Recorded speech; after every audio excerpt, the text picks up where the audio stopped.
Bonjour, je m'appelle Marion Trousselard, je suis ancien médecin militaire et chercheur au sein de l'Institut de recherche biomédicale des armées. J'ai quitté l'institution il y a 8 mois et je continue les recherches sur les mêmes thématiques avec des institutionnels et puis d'autres structures privées qui s'intéressent à l'adaptation de l'homme aussi aux environnements extrêmes. La recherche du service de santé des armées vise à répondre aux enjeux de recherche pour lesquels finalement les laboratoires civils n'apportent pas forcément de recherche parce que c'est des niches ou que finalement elles ne sont pas sensibilisées à ce besoin-là. Dans ce cadre-là, en fait, surtout avec Frédéric Canini, ancien médecin militaire et chercheur, on s'est focalisé ou on s'est attaché à commencer à travailler sur le trouble du stress post-traumatique dans les années 2004. C'était pas très bien perçu parce que finalement, comme ça a été dit comme c'est reconnu par un certain nombre de militaires, les choses étaient toujours tabous, et l'évolution est vraiment majeure en 20 ans. Mais en 2004, c'était pas tellement entendable avec finalement une espèce de croyance que si on parlait du stress, on allait créer du stress.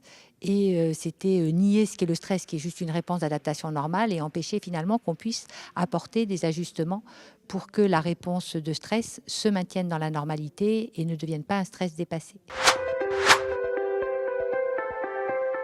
Et les événements d'Ouzbine en 2008, en fait, ont posé le trouble de stress post-traumatique comme étant une vraie mission du service de santé et l'ont posé comme une priorité avec des plans d'action, ce qui a permis finalement à notre petit laboratoire de se développer, de recruter et puis de pouvoir répondre à des questions qui nous paraissaient prioritaires. Un syndrome de stress post-traumatique est une maladie psychiatrique qui a une cause, ce qui est rare dans les maladies psychiatriques, même si ça peut se discuter. Et cette cause est une confrontation à un événement dans lequel un individu a eu peur pour sa vie ou pour celle d'un proche. Dans cette confrontation, en fait, le trouble de stress post-traumatique est la caractérisation, ou en tout cas la conséquence clinique visible d'un apprentissage en une fois que ce contexte, cet événement est dangereux pour l'individu. Donc si on s'inscrit dans le cadre des théories de ce qui permet l'évolution et la survie de l'espèce, c'est quelque chose d'extrêmement efficace puisqu'il suffit d'une seule rencontre pour que ça devienne quelque chose d'appris.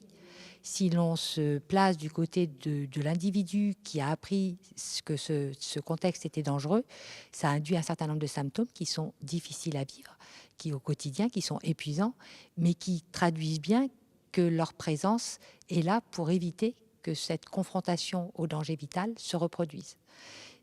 Donc en fait, il faut le regarder, nous en tant que soignants, du côté bien des conséquences cliniques pour l'individu. Mais c'est vrai que si c'est toujours présent, parce que les troubles de stress post-traumatique sont décrits dans les textes des Grecs, donc en fait, c'est probablement décrit. Enfin, il y a également certaines images dans les peintures rupestres qui pourraient laisser entendre qu'il y a des descriptions de sidération devant ces situations de stress à danger vital. Donc, on a vraiment cette inscription dans le fait que pour la survie d'une espèce, c'est important. Cette maladie psychiatrique avec une cause définie, elle induit au niveau du cerveau cet apprentissage. Il commence à être bien décrypté dans ces mécanismes et dans les zones du cerveau qui sont impliquées. Ce décryptage mécanistique, qui est plus de l'ordre de la recherche fondamentale, est extrêmement important pour que derrière on puisse proposer des pistes thérapeutiques et ou enrichir l'existant. Et dans le cadre de la prise en charge du trouble de stress post-traumatique, on a encore beaucoup de besoins sur le plan thérapeutique dans toute l'évolution de cette maladie. L'absence de prise en charge dans le cadre du trouble de stress post-traumatique est vraiment un problème pour différentes raisons. D'abord parce que l'ensemble des symptômes qui constituent cette pathologie qu'est le trouble de stress post-traumatique sont déjà extrêmement violentes à vivre pour l'individu. La réorganisation du cerveau qui s'est faite dans cette confrontation à un danger vital implique de l'hypervigilance. On cherche tout le temps s'il y a un danger quelque part. Donc on a des gens qui sont toujours activés en stress permanent. le moindre indice est susceptible de les faire replonger dans la peur inaugurale, ce qui veut dire qu'en fait, ils ont des reviviscences dans la journée avec la même intensité. Hein, c'est pas un souvenir, je replonge dedans. Et c'est susceptible de survenir également pendant la nuit sous forme de cauchemar, donc des nuits extrêmement compliquées. Et tout un ensemble derrière de comportements d'évitement qui fait qu'on ne sort plus de chez soi parce que finalement on veut éviter ces reviviscences. Et puis beaucoup de pensées négatives à propos de soi, très culpabilisantes, beaucoup de blâme. Et l'ensemble de ces symptômes contribuent finalement à ce que s'installent beaucoup de complications, les plus fréquentes étant l'anxiété, la dépression et les troubles des conduites, beaucoup de conduites addictives, beaucoup de violence aussi, parce que le trouble de stress post-traumatique, du fait de l'hypervigilance, en fait, induit une hyperréactivité qui conduit à des actes qui peuvent être des actes de violence. Et derrière, on a un nombre de suicides qui est extrêmement important. Alors quand je dis on, c'est l'ensemble des armées, hein, c'est pas des données particulièrement françaises. Et si on va plus loin dans le temps, cette non prise en charge du fait de ce stress permanent semble induire un état inflammatoire général de l'organisme qui est à la fois périphérique mais aussi cérébral. Et l'inflammation chronique est quelque chose de délétère pour l'ensemble des fonctions du corps.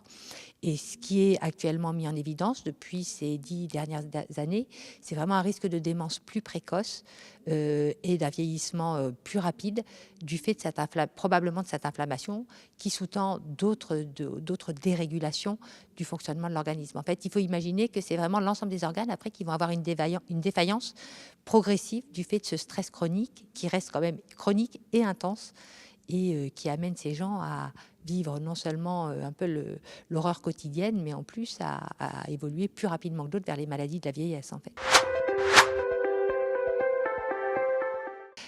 Puisque finalement, ce qui fédère tous les gens qui sont invités ici à témoigner, c'est soit le TSPT, mais beaucoup la plongée. Alors, je suis pas du tout une plongeuse, mais pour autant, c'est justement un soin complémentaire qui nous est apparu il y a plusieurs années pour différentes raisons, comme étant d'intérêt pour le trouble de stress post-traumatique, pour sa prise en charge. Ces premières études, en fait, ont amené à une rencontre un peu importante avec le professeur Lotz, qui est un homme toujours plein d'énergie, avec une humanité incroyable et qui pousse, ou en tout cas qui soutient ses patients qui veulent aller plonger. Et la force de son travail et de son engagement, en fait que on ne peut pas dire j'ai pas le temps, on peut pas dire c'est pas vraiment mon champ. Enfin bon, voilà. L'oncologie, je connais pas. Enfin voilà, c'est vraiment d'abord une rencontre humaine et le fait que quand quelqu'un a autant d'énergie pour défendre une cause à laquelle on croit finalement, bah, ce serait complètement discordant de pas être avec lui et de pas dire oui quand il veut partager. Ce qu'on observe et qu'on avait déjà observé avec les victimes d'attentats de Paris, c'est que en sortie de plongée, on a au-delà d'un sourire des gens qui disent clairement je suis vivant, je suis à nouveau vivant. Et ce je suis à nouveau vivant, c'est pas quelque chose qui est facile à opérationnaliser en recherche. Qu'est-ce que ça veut dire sur le plan du cerveau, sur le plan du ressenti physique?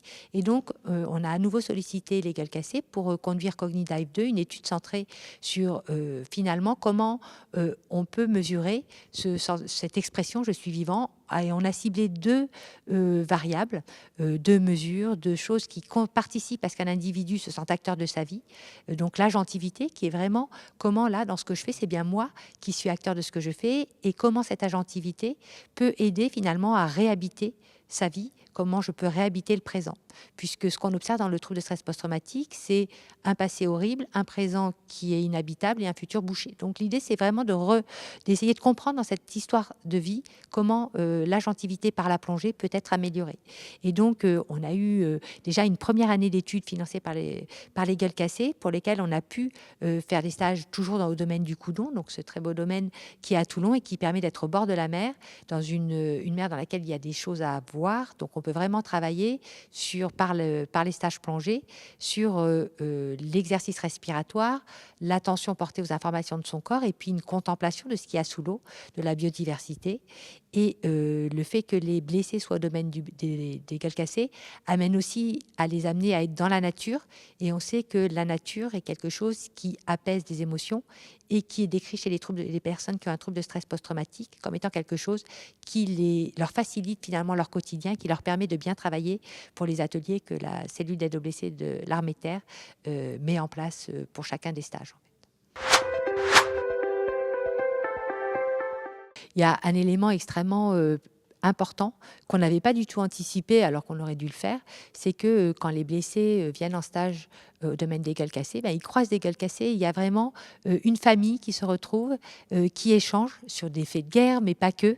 Et finalement, c'est toute la cristallisation de cette famille que créent les gueules cassées qu'on observe et on voit que beaucoup de blessés adhèrent aux gueules cassées, prennent conscience de ce que c'est, mais regardent ces anciens avec beaucoup de respect. Et en même temps, les anciens sont très accompagnants. Donc, il y a beaucoup de belles rencontres qui se font lors de ces temps de stage.